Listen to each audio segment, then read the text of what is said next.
ਵਾਹਿਗੁਰੂ ਜੀ। ਸ੍ਰੀ ਦਰਬਾਰ ਸਾਹਿਬ ਲਈ ਸਿੱਖਾਂ ਦੀਆਂ ਕੁਰਬਾਨੀਆਂ। ਭਾਈ ਸਾਹਿਬ ਭਾਈ ਵੀਰ ਸਿੰਘ ਜੀ। ਸ਼ਹੀਦੀ ਭਾਈ ਮਨਸਾ ਸਿੰਘ। ਖਾਲਸੇ ਲਈ ਜਦੋਂ ਤੁਰਕਾਨੀ ਕਹਿਰ ਦੁਪਹਿਰ ਵਾਂਗ ਚਮਕ ਰਿਹਾ ਸੀ, ਤਦ ਸੰਘਣੇ ਬਣਾ ਵਿੱਚ ਹੀ ਸਿਰ ਲੁਕਾਉਣ ਦੇ ਆਸਰੇ ਮਿਲਦੇ ਸੀ। ਸ਼ਹਿਰਾਂ ਜੰਗਲਾਂ ਵਿੱਚ ਸਿੱਖਾਂ ਦਾ ਕਿਤੇ ਪਤਾ ਨਹੀਂ ਸੀ ਲੱਗਦਾ। ਇਸੇ ਤਰ੍ਹਾਂ ਜਦੋਂ 80-80 ਰੁਪਏ ਨੂੰ ਸਿੱਖ ਦਾ ਸਿਰ ਵਿਕਦਾ ਸੀ, ਉਦੋਂ ਭਲਾ ਇਹਨਾਂ ਦੇ ਮੁੱਕਣ ਵਿੱਚ ਕੀ ਸੰਸਾ ਹੋ ਸਕਦਾ ਸੀ। ਸ਼ਹਿਰ ਸਿੱਖਾਂ ਲਈ ਉਜਾੜ ਹੋ ਗਏ ਔਰ ਜੰਗਲਾਂ ਵਿੱਚ ਵਸਤੀ ਹੋ ਗਈ। ਰਾਮਦਾਸਪੁਰੇ ਦਾ ਗਿਰਾਓ, ਜੋ ਅੱਜ ਵੀ ਸ੍ਰੀ ਅੰਮ੍ਰਿਤਸਰ ਦੀ ਘੁੱਕ ਵਸਦੀ ਨਗਰੀ ਸਾਰੇ ਪੰਜਾਬ ਦੀਆਂ ਵਸਤੀਆਂ ਦੀ ਰਾਣੀ ਵਸਤੀ ਹੋ ਰਹੀ ਹੈ, ਜਿਸ ਦੇ ਰਚਨਹਾਰ ਸਿੱਖ ਹੀ ਸੀ, ਸਿੱਖਾਂ ਤੋਂ ਖਾਲੀ ਰਹਿ ਗਈ। ਗੁਰੂ ਕੇ ਬਾਜ਼ਾਰ ਚੌਂਕ ਪਾਸੀਆਂ ਵਾਲੇ ਇਲਾਕੇ ਵਿੱਚ ਕੁਝ ਗਰੀਬ ਖੱਤਰੀ ਦੁਕਾਨਦਾਰ ਔਰ ਹੋਰ ਮਿਹਨਤੀ ਲੋਕ ਸ਼ਹਿਰ ਦੀ ਸਾਰੀ ਵਸੋਂ ਰਹਿ ਗਏ ਸਨ। ਉਹ ਬੀਰ ਬਾਂਕਰੇ ਬਹਾਦਰ, ਜਿਨ੍ਹਾਂ ਦੀ ਛਵੀ ਨਾਲ ਛਬ ਦੀ ਛਬ ਹੈ ਸੀ, ਟੋਲਿਆਂ ਨਾਲ ਨਾ ਮਿਲੇ। ਸ੍ਰੀ ਦਰਬਾਰ ਸਾਹਿਬ ਜੀ ਦਾ ਕੀ ਹਾਲ ਹੋ ਗਿਆ। ਦਰਸ਼ਨੀ ਦਰਵਾਜ਼ੇ ਦਾ ਬੂਹਾ ਬੰਦ, 2 ਪਹਿਰੇਦਾਰ ਬਰਕਨਦਾਜ਼ ਹਰ ਵੇਲੇ ਮੌਜੂਦ। ਵੱਡੀ ਪਰਿਕਰਮਾ ਵਿੱਚ 4 ਬੰਦੂਕਚੀ ਰੋਂਦ ਵਾਸਤੇ। ਇਸ ਭੈ ਦੇ ਸਮੇਂ ਕੌਣ ਹਿਆ ਕਰੇ ਕਿ ਅੰਮ੍ਰਿਤ ਸਰੋਵਰ ਦੀ ਯਾਤਰਾ ਕਰੇ ਕਿ ਇਸ਼ਨਾਨ ਕਰ ਆਵੇ। ਜੋ ਸਿੰਘ ਬਹਾਦਰ ਪਹੁੰਚੇ ਵੀ, ਸੋ ਦਰਸ਼ਨ ਤੇ ਇਸ਼ਨਾਨ ਕਰਕੇ ਸੀਸ ਨਜ਼ਰ ਕਰੇ। ਉਹ ਪਵਿੱਤਰ ਪੌੜ ਜੋ ਸੰਗਮਰਮਰ ਨਾਲ ਹੁਣ ਫੱਬ ਰਹੇ ਹਨ, ਔਰ ਜਿੱਥੇ ਅਸੀਂ ਗੱਪਾਂ ਮਾਰਦੇ ਟਹਿਲਦੇ ਹਾਂ, ਸੋ ਸੈਂਕੜੇ ਵੇਰ ਸਿੱਖਾਂ ਦੇ ਪਵਿੱਤਰ ਲਹੂਆਂ ਨਾਲ ਰੰਗੇ ਗਏ। ਜਿਤਨੇ ਸਿੱਖਾਂ ਦੇ ਸੀਸ ਸ੍ਰੀ ਦਰਬਾਰ ਸਾਹਿਬ ਦੀ ਰਾਖੀ ਪਰ ਲੱਗੇ ਹਨ, ਜੇ ਸਾਰੇ ਇਕੱਠੇ ਕਰਕੇ ਪਰਿਕਰਮਾ ਵਿੱਚ ਬੀੜ ਕੇ ਰੱਖੀਏ ਤਾਂ ਫਿਰ ਵੀ ਪਤਾ ਨਹੀਂ ਸਮਾ ਸਕਣ ਕਿ ਨਹੀਂ। ਬਾਬਾ ਦੀਪ ਸਿੰਘ ਜੀ ਔਰ ਬਾਬਾ ਗੁਰਬਖਸ਼ ਸਿੰਘ ਜੀ ਨਾਲ ਕਈ ਹਜ਼ਾਰ ਸਿੱਖ ਇੱਕ ਦਿਨ ਵਿੱਚ ਹਰਮੰਦਰ ਦੀ ਖਾਤਰ ਜਾਨਾਂ ਪਰ ਖੇਡ ਗਿਆ। ਔਰ ਇਹ ਦੋਵੇਂ ਸੂਰਮੇ ਜੋ ਲੱਖਾਂ ਤੇ ਭਾਰੂ ਸੀ, ਨਾਲ ਹੀ ਸ਼ਹੀਦ ਹੋਏ ਸੀ, ਜਿਨ੍ਹਾਂ ਦੇ ਸ਼ਹੀਦਗੰਜ ਸ੍ਰੀ ਅੰਮ੍ਰਿਤਸਰ ਵਿੱਚ ਮੌਜੂਦ ਹਨ। ਭਲਾ ਇਸ ਭਿਆਨਕ ਸਮੇਂ ਕਿ ਜਦ ਪਹਿਰੇ ਖੜੇ ਹਨ ਔਰ ਉੱਥੇ ਜਾਣਾ ਜਾਨ ਪਰ ਖੇਡਣਾ ਹੈ, ਸਿਦਕੀਆਂ ਤੋਂ ਬਾਅਦ ਕੌਣ ਸਿਰ ਬਾਜ਼ੀ ਲਾ ਕੇ ਖੇਡ ਸਕਦਾ ਸੀ। ਪਰ ਬੀਰ ਸਿੱਖ ਕੌਮ ਪਾਸੋਂ ਇਹ ਕਦ ਹੋ ਸਕਦਾ ਸੀ ਕਿ ਮੰਦਰ ਦੇ ਦਰਵਾਜ਼ੇ ਬੰਦ ਰਹਿਣ ਤੇ ਝਾੜੂ ਤੱਕ ਵੀ ਨਾ ਹੋਵੇ। ਸਾਂਦਲਬਾਰ ਵਿੱਚ ਸ੍ਰੀ ਦਰਬਾਰ ਸਾਹਿਬ ਜੀ ਦਾ ਹਾਲ ਜੋ ਪਹੁੰਚਾ, ਤਦ ਭਾਈ ਮਨਸਾ ਸਿੰਘ ਜੀ ਉੱਠ ਖੜੇ ਹੋਏ ਤੇ ਬੋਲੇ, ਵਰ ਦਿਓ ਖਾਲਸਾ ਜੀ, ਸਾਡੇ ਇਸ਼ਟ ਮੰਦਰ ਦੀ ਸਾਡੇ ਬੈਠਿਆਂ ਸੇਵਾ ਵਿਸਰ ਰਹੀ ਹੈ। ਉਹ ਸੇਵਾ ਸਿਰ ਚਾਹੀਏ। ਜੱਥੇ ਨੇ ਅਰਦਾਸਾ ਸੋਧ ਕੇ ਪਿਆਰੇ ਵੀਰ ਨੂੰ ਤੋਰ ਦਿੱਤਾ। ਸੇਵਾ ਦੀ ਮਨਸ਼ਾ ਧਾਰ ਕੇ ਮਨਸਾ ਸਿੰਘ ਹੋਰੀ ਭੇਸ ਵਟਾ ਕੇ ਅੰਮ੍ਰਿਤਸਰ ਪਹੁੰਚੇ। ਸ਼ਹਿਰ ਤੋਂ ਬਾਹਰ ਇੱਕ ਡੂੰਘੀ ਖਾਈ ਦੇ ਕਿਨਾਰੇ ਇੱਕ ਘੂਰਾ ਪੁੱਟਿਆ, ਜਿਸ ਵਿੱਚ ਬੈਠ ਕੇ ਦਿਨ ਬਿਤਾਉਣਾ। ਭੇਸ ਵਟਾ ਕੇ ਖਾਣ ਪੀਣ ਲਈ ਲਾਗੇ ਦੇ ਪਿੰਡਾਂ ਵਿੱਚੋਂ ਲੈ ਆਉਣਾ। ਉੱਧਰ ਰਾਤ ਨੇ ਹਨੇਰਾ ਕੀਤਾ, ਇੱਧਰ ਇਹ ਸ਼ੇਰ ਦੀ ਤਰ੍ਹਾਂ ਦਬਵੇ ਪੈਰ ਰੱਖ ਕੇ 68 ਤੀਰਥ ਪਹੁੰਚੇ। ਸਿਰ ਪਰ ਝਾੜੂ, ਘਿਓ, ਦੀਵਾ, ਵੱਟੀ ਤੇ ਸੁਆਹ ਵਿੱਚ ਲੁਕਾ ਕੇ ਕੁੱਜੇ ਵਿੱਚ ਪਾ ਕੇ ਅਗਨੀ, ਕੁਝ ਲੀਰਾਂ, ਗੰਧਕ ਤੇ ਕੱਖ ਲੈ ਕੇ ਪਹੁੰਚੇ। 4 ਚੁਫੇਰੇ ਤਸੱਲੀ ਕਰਕੇ ਕਿ ਪਹਿਰੇਦਾਰ ਅਵੇਸਲੇ ਹਨ, ਸਰੋਵਰ ਵਿੱਚ ਠਿਲ ਪਏ। ਮੁੱਦਾ ਘੜਾ ਇੱਕ ਛਾਤੀ ਹੇਠ ਦੇ ਲਿਆ ਔਰ ਬੇਮਲੂਮੇ ਪਹੁੰਚ ਪਏ। ਹਰਕੀ ਪੌੜੀ ਜਾ ਕੇ ਲੱਖ ਸ਼ੁਕਰ ਕੀਤਾ। ਆਪਣੇ ਇਸ਼ਟ ਮੰਦਰ ਦੀ ਸਮਾਧ ਸਥਿਤ ਅਵਸਥਾ ਦਾ ਦਰਸ਼ਨ ਕੀਤਾ। ਫਿਰ ਅੱਗੇ ਵਧੇ। ਬੜੀ ਹਿਕਮਤ ਨਾਲ ਬੂਹਾ ਖੋਲ੍ਹ ਕੇ ਅੰਦਰ ਵੜੇ। ਗਰਦੇ ਦੇ ਢੇਰ ਲੱਗੇ ਪਏ ਤੇ ਕਹਿਣਿਆਂ ਦੇ ਜਾਲੇ ਤਣੇ ਪਏ। ਪਹਿਰ ਰਾਤ ਲੰਘ ਚੁੱਕੀ ਸੀ। ਪਹਿਰੇ ਸੋ ਚੁੱਕੇ ਸਨ। ਸਿੰਘ ਹੋਰਾਂ ਨੇ ਬੜੇ ਪ੍ਰੇਮ ਨਾਲ ਝਾੜੂ ਦਿੱਤਾ, ਜਾਲੇ ਲਾਹੇ। ਇੱਕੁਰ ਕਰਦਿਆਂ ਤ੍ਰਿਪਹਿਰੇ ਦਾ ਸਮਾਂ ਢੁੱਕ ਪਿਆ। ਫਿਰ ਆਪ ਨੇ ਘੜੇ ਭਰ ਭਰ ਕੇ ਸਾਰੇ ਮੰਦਰ ਦਾ ਇਸ਼ਨਾਨ ਕਰਵਾਇਆ। ਦੀਵਾ ਤਾਂ ਪਹਿਲੇ ਹੀ ਜਗਾ ਕੇ ਰੱਖ ਦਿੱਤਾ ਸੀ। ਹੁਣ ਆਪ ਨੇ ਇਸ਼ਨਾਨ ਕੀਤਾ ਅਰ ਇਕੱਲ ਵੰਜੇ ਬੈਠ ਕੇ ਆਸਾ ਦੀ ਵਾਰ ਦਾ ਪਾਠ ਕੀਤਾ। ਘੁਸਮੁਸਾ ਵੇਲਾ ਅਜੇ ਨਹੀਂ ਸੀ ਹੋਇਆ ਜੋ ਸਿੰਘ ਹੋਰਾਂ ਨੇ ਗੰਧਕ, ਘਿਓ, ਰੂੰ, ਝਾੜੂ, ਘੜਾ, ਸਾਫੇ ਆਦਿ ਲਟਾ-ਪਟਾ ਸੰਭਾਲ ਕੇ ਰੱਖ ਦਿੱਤਾ ਤੇ ਦਰਵਾਜ਼ਾ ਭੀੜ ਕੇ ਜਿਸ ਰਸਤੇ ਆਏ ਸੇ ਉਸ ਰਸਤੇ ਚਲੇ ਗਏ। ਦੂਜੇ ਦਿਨ ਕੇਵਲ ਥੋੜ੍ਹੀ ਜਿਹੀ ਅੱਗ ਸੁਆਹ ਵਿੱਚ ਲੁਕਾ ਕੇ ਲੈ ਕੇ ਉਸ ਵੇਲੇ ਉਸੇ ਤਰ੍ਹਾਂ ਤਰਕੇ ਜਾ ਪਹੁੰਚੇ ਅਰ ਅੱਗ ਪੁਰ ਗੰਧਕ ਪਾ ਕੇ ਝੱਟ ਦੀਵਾ ਜਗਾ ਲਿਆ ਤੇ ਉਸੇ ਤਰ੍ਹਾਂ ਸੇਵਾ ਤੇ ਪਾਠ ਕਰਕੇ ਤੁਰ ਆਏ। ਇਹ ਅਤੁੱਟ ਜਾਣ ਹੂਲਵੀ ਸੇਵਾ, ਇਹ ਕੌਮੀ ਧਰਮ ਕੇਂਦਰ ਦਾ ਪਿਆਰ, ਇਹ ਸਿਦਕ, ਇਹ ਇਸ਼ਟ ਨਾਨ ਇਸ਼ਕ ਦਾ ਮੇਲ ਕਈ ਮਹੀਨੇ ਨਿਭਦਾ ਰਿਹਾ। ਇੱਕ ਦਿਨ ਕੋਈ ਹਾਕਮ ਮੰਦਰ ਨੂੰ ਦੇਖਣ ਵਾਸਤੇ ਆਇਆ। ਜਦ ਅੰਦਰ ਆਏ ਤਦ ਮੰਦਰ ਚਾਨਣਾ ਚਰਾਗ ਪਿਆ ਹੈ। ਕਿਤੇ ਘੱਟੇ ਦਾ ਨਾਂ ਨਹੀਂ, ਦੀਵਾ ਵੀ ਬਲ ਰਿਹਾ ਹੈ। ਕੁਟੀਆ ਵਿੱਚ ਸਫਾਈ ਦਾ ਸਾਮਾਨ ਵੀ ਧਰਿਆ ਹੈ। ਇਹ ਦੇਖ ਕੇ ਸਮਝ ਪੈ ਗਈ ਕਿ ਕਦੀ ਨਾ ਹਾਰਨ ਵਾਲੇ, ਕਦੀ ਨਾ ਡਾਂਟੇ ਜਾਣ ਵਾਲੇ, ਕਦੀ ਨਾ ਭੈ ਮੰਨਣ ਵਾਲੇ, ਪਰ ਕਦੀ ਨਾ ਘੱਟ ਨਿਕਲਣ ਵਾਲੇ, ਸਹਿਨਸ਼ੀਲ, ਅਜਰ ਨੂੰ ਜਰਨ ਵਾਲੇ, ਖਾਲਸਾ ਬਹਾਦਰ ਸਾਡੀ ਅੱਖੀ ਘੱਟਾ ਪਾ ਕੇ ਆਪਣੇ ਧਰਮ ਅਸਥਾਨ ਨੂੰ ਭੁੱਲ ਵਿੱਚ ਨਹੀਂ ਪੈਣ ਦਿੰਦੇ। ਕੋਈ ਸਿੰਘਣੀ ਮਾਂ ਦਾ ਦੁਲਾਰਾ, ਕੋਈ ਸਿੰਘ ਪਿਤਾ ਦੇ ਜਿਗਰ ਦਾ ਟੁਕੜਾ, ਕੋਈ ਪੰਥ ਦਾ ਹੀਰਾ, ਕੋਈ ਅੰਮ੍ਰਿਤ ਦਾ ਅਮਰ ਹੋਇਆ ਸੂਰਾ ਰਾਤੀ ਕਿਸੇ ਵੇਲੇ ਰੋਜ਼ ਆ ਕੇ ਸੇਵਾ ਕਰ ਜਾਂਦਾ ਹੈ। ਹੁਣ ਕਹਿਰਾਂ ਦੀ ਰਾਤ ਆਈ। ਸ਼ਹਿਆਂ ਮਾਰ ਕੇ ਪਹਿਰੇ ਬਿਠਾਏ ਗਏ। ਬੇਖਬਰ ਭਾਈ ਮਨਸਾ ਸਿੰਘ ਜੀ ਆਏ। ਤਾਰਿਆਂ ਦੇ ਚਾਨਣੇ ਵਿੱਚ ਦੀਦਾ ਤਾਂ ਕੁਛ ਨਹੀਂ, ਪਰ ਜੋ ਆਤਮਾ ਵਾਹਿਗੁਰੂ ਦੀ ਯਾਦ ਨਾਲ ਹੌਲੇ ਫੁੱਲ ਹੋਏ ਹੁੰਦੇ ਹਨ, ਉਹਨਾਂ ਪਰ ਸੰਕਲਪਾਂ ਦਾ ਅਸਰ ਪੈ ਜਾਇਆ ਕਰਦਾ ਹੈ। ਹਰਿਮੰਦਰ ਦਾ ਵਾਯੂਮੰਡਲ ਜੋ ਇਸ ਵੇਲੇ ਨਿਰੋਲ ਹੁੰਦਾ ਸੀ, ਅੱਜ ਭਾਈ ਜੀ ਪਰ ਦਬਾਵਾਂ ਅਸਰ ਕਰ ਰਿਹਾ ਹੈ। ਵਿਚਾਰਦੇ ਹਨ ਕਿ ਇੱਥੇ ਅੱਜ ਕੁਝ ਹੈ, ਪਰ ਮਨ ਦੇ ਖੋਜੀ ਜੀ ਇਹ ਵਿਚਾਰਦੇ ਹਨ ਕਿ ਮਤਾ ਮਨ ਸੇਵਾ ਤੋਂ ਅਲਸਾਉਂਦਾ ਹੋਵੇ ਅਰ ਸਾਨੂੰ ਬੇਮੁਖ ਕਰਦਾ ਹੋਵੇ। ਇਹ ਭਾਰ ਮਨ ਦੇ ਆਲਸ ਦਾ ਨਾ ਹੋਵੇ। ਇਹ ਵਿਚਾਰ ਕੇ ਅਰਦਾਸਾ ਸੋਧਿਆ, ਭੁੱਲ ਬਖਸ਼ਾਈ। ਫਿਰ 68 ਤੀਰਥ ਪਰ ਇੱਕ ਪੌੜੀ ਉਤਰੇ। ਪੈਰ ਨਹੀਂ ਉਤਰਦੇ। ਭਾਈ ਜੀ, ਤੁਹਾਡਾ ਨਿਰਮਲ ਮਨ ਧੋਖਾ ਨਹੀਂ ਕਰ ਰਿਹਾ, ਇਸ ਦੇ ਕਹੇ ਲੱਗ ਜਾਓ। ਪਰ ਹਾਏ, ਮਨਮਤ ਤੋਂ ਡਰਦੇ ਗੁਰਮੁਖ ਸਿੰਘ ਜੀ ਆਪਣੇ ਸ਼ੀਸ਼ੇ ਹਿਰਦੇ ਦੀ ਪਰਵਾਹ ਨਾ ਕਰਦੇ ਠਿਲ ਪਏ। ਹਰ ਕੀ ਪੌੜੀ ਪਹੁੰਚੇ, ਬੂਹਾ ਖੋਲ੍ਹਿਆ, ਦੀਵਾ ਜਗਾਇਆ, ਸੇਵਾ ਕੀਤੀ।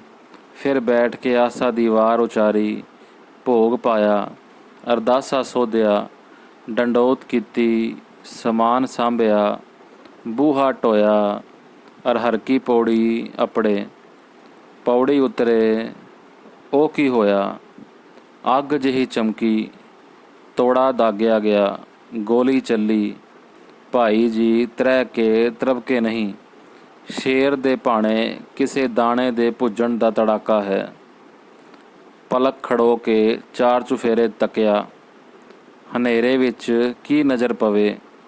ਸਲਾਹ ਕੀਤੀ ਕਿ ਅੱਜ ਦੱਖਣ ਦੀ ਨੁਕਰੇ ਚੱਲ ਲੱਗੀਏ ਅਰ ਮੁਰਦਾ ਤਾਰੀ ਤਰੀਏ। ਪਰ ਕਿੱਥੇ? ਇੱਕ ਪੌੜੀ ਉਤਰੇ ਹੀ ਸੀ ਕਿ ਫਿਰ ਬੰਦੂਕ ਚੱਲੀ ਤਾਂ ਸਹੀ, ਪਰ ਨਿਸ਼ਾਨਾ ਭਾਈ ਹੋਰੀ ਨਹੀਂ ਹਨ। ਅਜੇ ਤੀਜਾ ਪੌੜ ਉਤਰੇ ਨਹੀਂ ਸਨ ਕਿ 4 ਬਲੀ ਪਠਾਨਾਂ ਨੇ ਝੱਟ ਬਾਹੋਂ ਫੜ ਲਿਆ। ਮਰਦੂਦ, ਕਹਾਂ ਜਾਤਾ ਹੈ? ਭਾਈ ਜੀ ਡਰੇ ਨਹੀਂ। ਜਾਣੋ ਇਸ ਦਿਹਾੜੇ ਨੂੰ ਹਰ ਵੇਲੇ ਸਿਰ ਤੇ ਪਹੁਤਾ ਜਾਣਦੇ ਸੀ। ਪਰਤ ਕੇ ਕੀ ਦੇਖਦੇ ਹਨ ਕਿ ਇੱਕ ਗਾਰਦ ਦੀ ਗਾਰਦ ਹੀ ਖੜੀ ਹੈ। ਝਟਪਟ ਮੁਸ਼ਕਾਂ ਕੱਸੀਆਂ ਗਈਆਂ ਤੇ ਬੰਦੀਖਾਨੇ ਵਿੱਚ ਪਹੁੰਚਾਏ ਗਏ। ਦਿਨ ਹੋਇਆ। ਹਰਕੀ ਪੌੜੀ ਦੇ ਕਿਨਾਰੇ ਤੁਰਕ ਹਾਕਮ ਇਕੱਠੇ ਆ ਬੈਠੇ। ਭਾਈ ਜੀ ਬੱਜੇ ਬਜਾਏ ਇੱਕ ਰੱਸੇ ਨਾਲ ਬੰਨ੍ਹ ਕੇ ਅੰਮ੍ਰਿਤ ਵਿੱਚ ਸਿੱਟੇ ਗਏ। ਜਿਸ ਵੇਲੇ 2-4 ਗੋਤੇ ਆ ਗਏ, ਫਿਰ ਕੱਢ ਕੇ ਬਾਹਰ ਰੱਖ ਦਿੱਤਾ ਤੇ ਤਮਾਸ਼ਬੀਨਾਂ ਨੇ ਕਿਹਾ, ਕਿਉਂ ਬੇ, ਫਿਰ ਸਰਕਾਰੀ ਹੁਕਮ ਕੇ ਉਲਟ ਕਰੇਗਾ? ਪਰ ਸਿੰਘ ਹੋਰੀ ਤਾਂ ਸੁਖਮਣੀ ਸਾਹਿਬ ਦੇ ਪਾਠ ਵਿੱਚ ਲੱਗੇ ਹੋਏ ਹਨ। ਜਵਾਬ ਕੌਣ ਦੇਵੇ? ਫਿਰ ਗੋਤੇ ਦੇ ਕੇ ਕਹਾ, ਕਿਆ ਮੁਸਲਮਾਨ ਹੋਗਾ? ਬੋਲੇ, ਕੌਣ? ਫਿਰ ਗੋਤੇ ਦਿੱਤੇ। ਇੱਕਰ ਘੰਟਾ ਕੁ ਖਪਾ ਖਪਾ ਤੇ ਹੈਰਾਨ ਕਰ ਕਰਕੇ ਫਿਰ ਅੰਮ੍ਰਿਤ ਵਿੱਚ ਸਿੱਟਿਆ। ਅਰ ਇੱਕ ਬਰਕੰਦਾਜ਼ ਨੇ ਡੁੱਬਦੇ ਸਿੰਘਾਂ ਹੋਰਾਂ ਨੂੰ ਗੋਲੀ ਦਾ ਨਿਸ਼ਾਨਾ ਕਰ ਦਿੱਤਾ। ਪਵਿੱਤਰ ਦੇ ਪਵਿੱਤਰ ਅੰਮ੍ਰਿਤ ਵਿੱਚ ਲੀਨ ਹੋ ਗਈ। ਆਤਮਾ ਪਿਆਰੇ ਪਿਤਾ ਦੇ ਚਰਨਾਂ ਵਿੱਚ ਪਹੁੰਚੀ। ਧੰਨ ਸਿੱਖੀ, ਧੰਨ ਸਿੱਖੀ, ਧੰਨ ਸਿੱਖੀ, ਧੰਨ ਸਿੱਖੀ, ਧੰਨ ਸਿੱਖੀ। ਪੰਥ ਨੂੰ ਕੀ ਪਤਾ ਲੱਗਣਾ ਸੀ ਕਿ ਪਿਆਰਾ ਕੀ ਕਰ ਗਿਆ, ਪਰ ਤੁਰਕ ਹਾਕਮਾਂ ਨੇ ਡਰ ਬਿਠਾਉਣ ਪਿੱਛੇ ਇਸ ਨੂੰ ਉੱਘਾ ਕੀਤਾ। ਪਰ ਭੈ ਨਾ ਦੇਣ ਵਾਲੇ ਕਦ ਡਰ ਮੰਨਦੇ ਹਨ। ਵਾਹਿਗੁਰੂ ਜੀ। ਸ਼ਹੀਦੀ ਭਾਈ ਭਾਰਾ ਸਿੰਘ।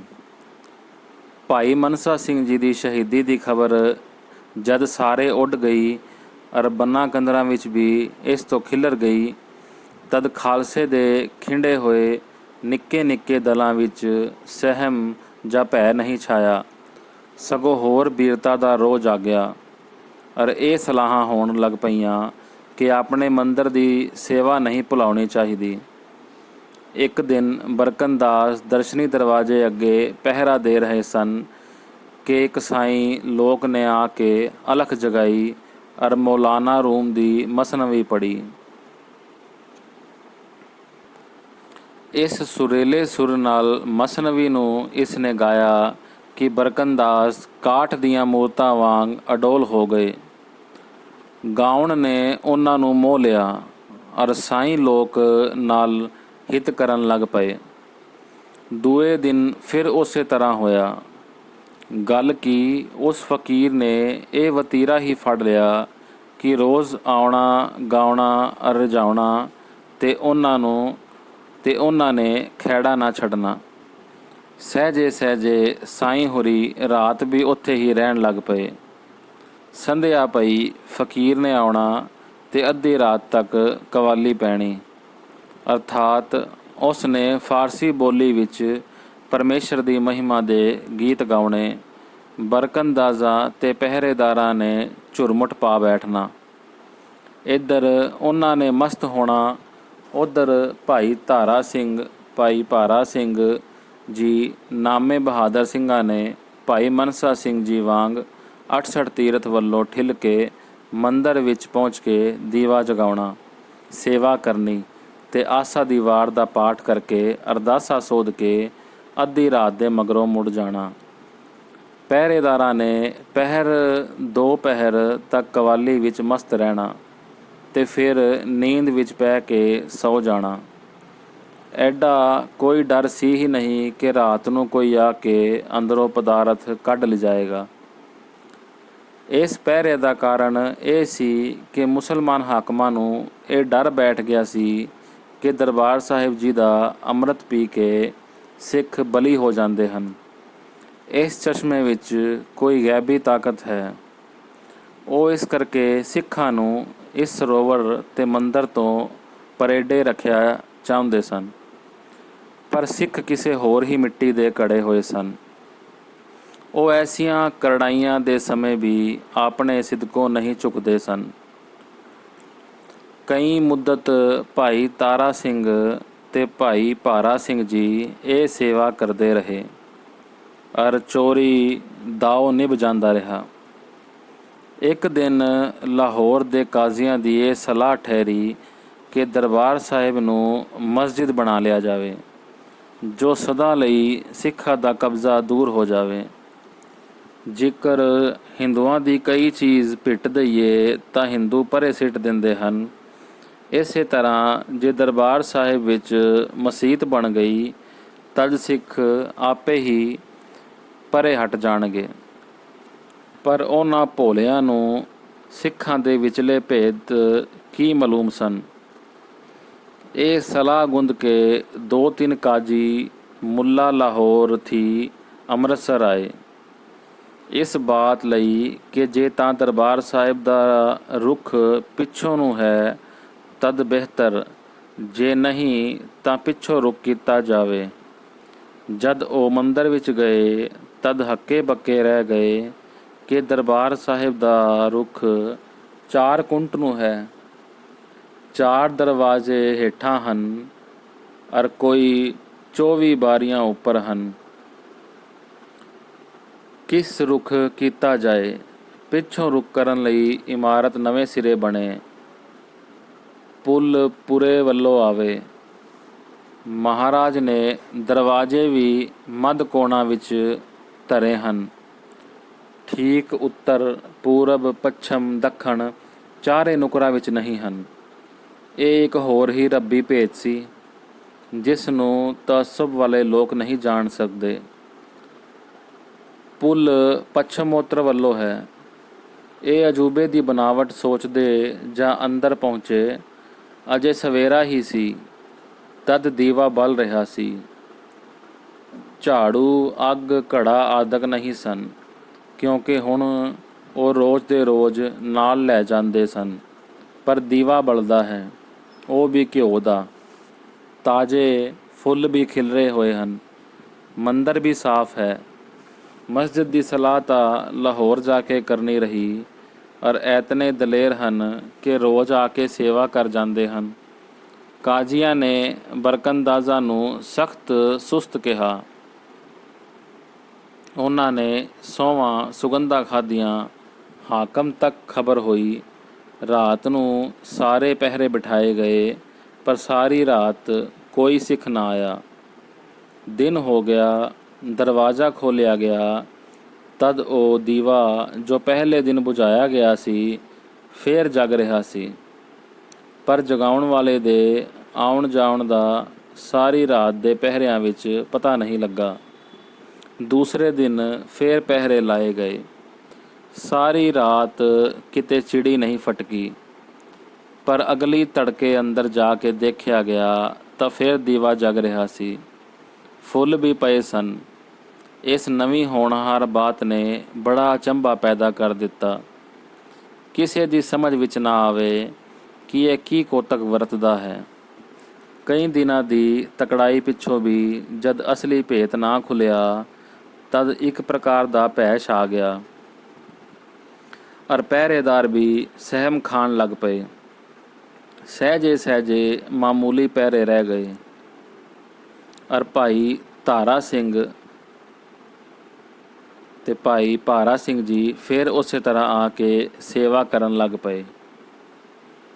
ਉਹ ਤਜਵੀਜ਼ ਜੋ ਮੰਦਰ ਨੂੰ ਮਸੀਤ ਬਣਾਉਣ ਦੀ ਸੀ ਵਿੱਚੇ ਰਹਿ ਗਈ ਕਿ ਲਾਹੌਰ ਦੇ ਦਰਬਾਰ ਵਿੱਚ ਖਾਨਾ ਜੰਗੀ ਛਿੜ ਪਈ, ਔਰ ਉਹ ਖਿਆਲ ਜੋ ਸਿੱਖਾਂ ਦੇ ਤਬਾਹ ਕਰਨ ਵੱਲ ਉਮੜ ਰਹੇ ਸਨ ਹੋਰ ਪਾਸੇ ਵੱਲ ਰੁੱਝ ਗਏ। ਇਹ ਨਹੀਂ ਕਿ ਸਿੱਖਾਂ ਪਰ ਕੋਈ ਕਿਰਪਾ ਹੋ ਗਈ ਜਾਂ ਸ੍ਰੀ ਦਰਬਾਰ ਸਾਹਿਬ ਦੇ ਪਹਿਰੇ ਉੱਠ ਗਏ, ਪਰ ਕੇਵਲ ਇਹ ਕਿ ਲਾਹੌਰ ਦੇ ਵੱਡੇ ਅਹਿਲਕਾਰ ਛੋਟੇ ਮਾਮਲਿਆਂ ਵੱਲੋਂ ਹਟ ਕੇ ਜੋ ਅਮਨ ਵਿੱਚ ਹੋ ਸਕਦੇ ਸਨ ਘਰ ਦੇ ਬਖੇੜੇ ਦੂਰ ਕਰਨ ਵਿੱਚ ਲੱਗ ਪਏ। ਪਰ ਅੰਮ੍ਰਿਤਸਰ ਦੇ ਪਹਿਰੇ ਉਸੇ ਤਰ੍ਹਾਂ ਕਾਇਮ ਰਹੇ। ਸੇਵਾ ਦਾ ਹੁਣ ਯਕੀਨ ਸੀ ਕਿ ਰਾਤੀ ਹੁੰਦੀ ਹੈ, ਪਰ ਪਤਾ ਨਹੀਂ ਲੱਗ ਸਕਦਾ ਸੀ। ਇਹ ਖਾਰ ਪਹਿਰੇਦਾਰ ਔਰ ਹਾਕਮਾਂ ਦੇ ਵਿੱਚ ਦੀ ਖਟਕਦੀ ਹੀ ਰਹਿੰਦੀ ਸੀ, ਪਰ ਕਿਸੇ ਵਧੀਕ ਅਕਲ ਵਾਲੇ ਦੀ ਅਕਲ ਪੇਸ਼ ਨਹੀਂ ਜਾਣ ਦਿੰਦੀ ਸੀ। ਖਾਲਸਾ ਜੀ ਆਪ ਦੇ ਬਜ਼ੁਰਗ ਕੇਵਲ ਅਜਿੱਤ ਲੜਾਕੇ ਹੀ ਨਹੀਂ ਸੇ, ਪਰ ਬੜੇ ਅਕਲ ਵਾਲੇ ਨੀਤੀ ਨਿਪੁੰਨ ਵੀ ਸਨ। ਉਹਨਾਂ ਦੀ ਨੀਤੀ ਝੂਠ ਪਰ ਨਿਉ ਨਹੀਂ ਰੱਖਦੀ ਸੀ, ਪਰ ਦੂਜੇ ਦੀ ਵਡੇਰੀ ਅਕਲ ਨੂੰ ਅਕਲ ਨਾਲ ਹਾਰ ਦਿੰਦੀ ਸੀ। ਸੇਵਾ ਸ੍ਰੀ ਦਰਬਾਰ ਸਾਹਿਬ ਜੀ ਦੀ ਨਹੀਂ ਛੱਡਣੀ ਹੈ। ਭਾਈ ਮਨਸਾ ਸਿੰਘ ਜੀ ਤੇ ਉਹਨਾਂ ਤੋਂ ਪਹਿਲੇ 1-2 ਜਾਨਾਂ ਹੋਰ ਸ਼ਹੀਦ ਹੋ ਚੁੱਕੀਆਂ ਸਨ। ਜੇ ਇੱਕ ਜਾਨ ਰੋਜ਼ ਦੇ ਕੇ ਵੀ ਸੇਵਾ ਨਾ ਛੁੱਟੇ ਤਦ ਵੀ ਖਾਲਸਾ ਜੀ ਤਿਆਰ ਸੇ, ਪਰ ਸੇਵਾ ਤਦ ਵੀ ਨਿਰਵਿਘਨ ਨਹੀਂ ਸੀ ਹੋ ਸਕਦੀ। ਇਸ ਲਈ ਦਾਨਾਈ ਦੀ ਆੜ ਹੇਠ ਸੂਰਬੀਰਤਾ ਸੇਵਾ ਕਰ ਰਹੀ ਸੀ, ਜਿਸ ਦਾ ਭੇਤ ਤਸੱਬ ਭਰੇ ਮੁਸਲਮਾਨ ਹਾਕਮਾਂ ਨੂੰ ਨਹੀਂ ਲੱਗ ਸਕਦਾ ਸੀ। ਲਾਹੌਰ ਵਿੱਚ ਜਦ ਜ਼ਰਾ ਠੰਡੀਰ ਹੋਈ ਤਦ ਫਿਰ ਕੁਝ ਅੰਮ੍ਰਿਤਸਰ ਅਰ ਸਿੱਖਾਂ ਬਾਬਤ ਖਿਆਲ ਪਿਆ, ਕਿਉਂਕਿ ਘਰ ਦੀ ਆਪਦਾ ਪੈਂਦਿਆਂ ਹੀ ਸਿੱਖ ਬਨਾਂ ਵਿੱਚੋਂ ਨਿਕਲ ਪੈਂਦੇ ਅਰ ਭੜਥੂ ਮਚਾ ਦਿਆ ਕਰਦੇ ਸਨ। ਅੰਮ੍ਰਿਤਸਰ ਲਈ ਇੱਕ ਹੋਰ ਹਾਕਮ ਆਇਆ। ਅਚਰਜ ਦੀ ਬਾਤ ਸੁਣ ਕੇ ਇਹ ਨੌਜਵਾਨ ਵਧੇਕ ਪੜਤਾਲ ਲਈ ਤਿਆਰ ਹੋ ਗਿਆ। ਆਪ ਰਾਤ ਨੂੰ ਅੰਦਰ ਜਾ ਬੈਠਾ, ਰਾਤ ਭਰ ਜਾਗਦਾ ਵੀ ਰਿਹਾ, ਪਰ ਕੋਈ ਨਾ ਆਇਆ। ਅਚਰਜ ਦੀ ਬਾਤ ਇਹ ਹੋਈ ਕਿ ਝਾੜੂ ਫਿਰ ਗਿਆ ਅਰ ਫੁੱਲ ਵੀ ਖਿੰਡੇ ਦਿਸੇ ਤੇ ਦੀਪਕ ਵੀ ਲਟ ਲਟ ਬਲੇ।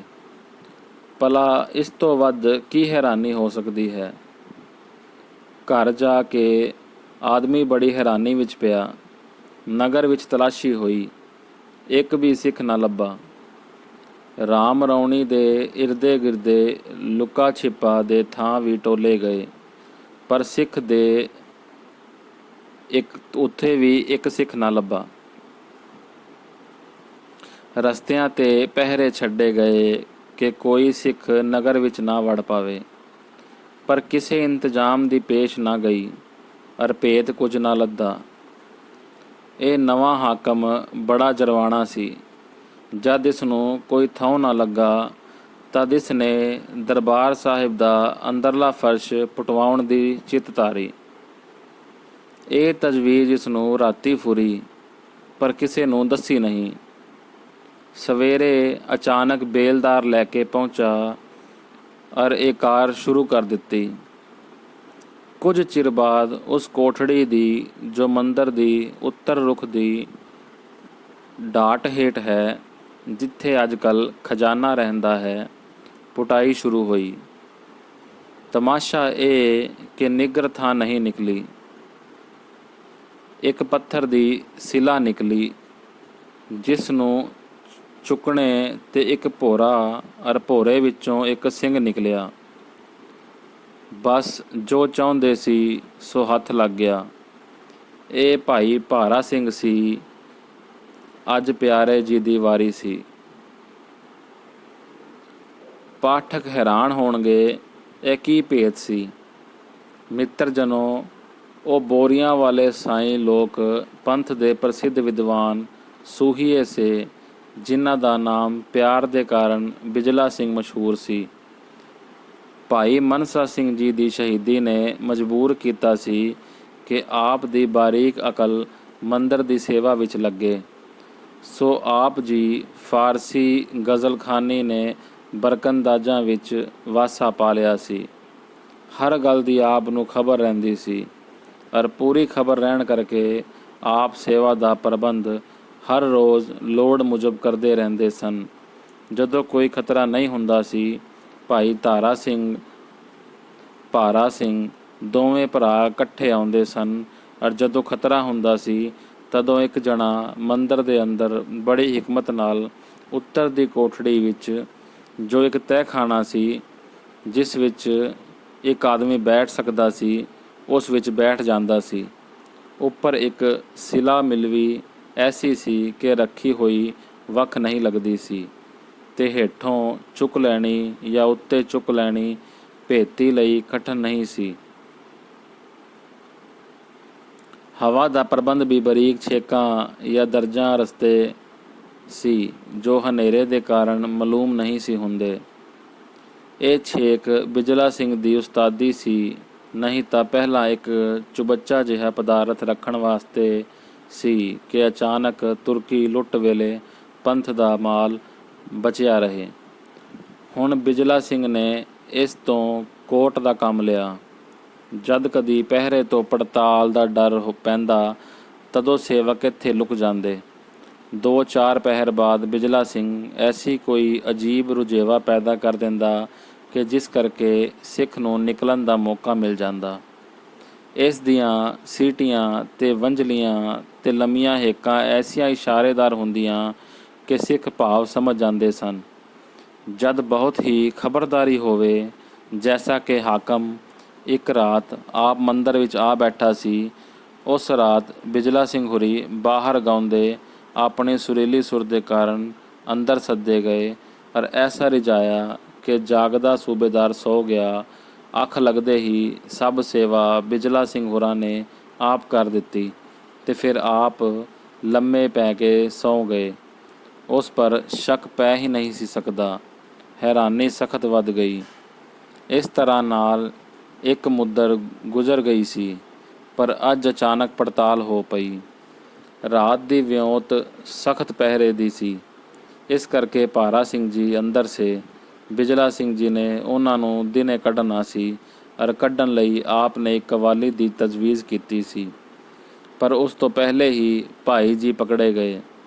ਹਾਕਮ ਨੇ ਭਾਈ ਭਾਰਾ ਸਿੰਘ ਜੀ ਦੀ ਅਕਲ, ਹਿੰਮਤ ਤੇ ਹਕਮਤ ਦੀ ਤਾਰੀਫ ਕੀਤੀ, ਪਰ ਸਜ਼ਾ ਦੇਣ ਦੀ ਪੱਕੀ ਠਾਣੀ। ਉੱਪਰ ਖਬਰ ਕੀਤੀ, ਸਜ਼ਾ ਤਜਵੀਜ਼ ਹੋਈ ਕਿ ਮੁਸਲਮਾਨ ਹੋ ਜਾਏ ਤਾਂ ਮਾफ़, ਜੇ ਨਾ ਹੋਵੇ ਤਦ ਕਤਲ। ਪਹਿਲੀ ਗੱਲ ਕੌਣ ਮੰਨਦਾ, ਸੋ ਕਤਲ ਹੋਣਾ ਧੰਨ ਭਾਗ। ਇਸੇ ਹਰੀ ਮੰਦਰ ਦੇ ਪਵਿੱਤਰ ਪੌੜਾਂ ਪਰ ਪਿਆਰੀ ਜਾਨ ਗੋਲੀ ਦਾ ਨਿਸ਼ਾਨਾ ਬਣੀ। ਦਸਤਾਰ ਬਿਨਾਂ ਇਸ਼ਨਾਨ ਦਾ ਰਿਵਾਜ਼। ਜਦ ਕੋਈ ਸ਼੍ਰੀ ਦਰਬਾਰ ਸਾਹਿਬ ਜੀ ਇਸ਼ਨਾਨ ਕਰੇ ਤਦ ਕਹਿੰਦੇ ਹਨ ਕਿ ਸਿਰ ਤੋਂ ਪੱਗ ਲਾ ਲੈ। ਇਹ ਰਿਵਾਜ਼ ਪੁਰਾਤਨ ਹੈ ਕਿ ਕੋਈ ਸਿੰਘ ਪੱਗ ਸਮੇਤ ਸ਼੍ਰੀ ਅੰਮ੍ਰਿਤਸਰ ਸਰੋਵਰ ਵਿੱਚ ਇਸ਼ਨਾਨ ਨਹੀਂ ਕਰਦਾ। ਇਸ ਅਜੀਬ ਰਿਵਾਜ ਉੱਤੇ ਬੜੀ ਹੈਰਾਨੀ ਹੋਇਆ ਕਰਦੀ ਹੈ ਔਰ ਨਾ ਵਾਕਫ ਲੋਕਾਂ ਨੂੰ ਪਤਾ ਨਹੀਂ ਕਿ ਕਿਉਂ ਐਸਾ ਕੀਤਾ ਜਾਂਦਾ ਹੈ।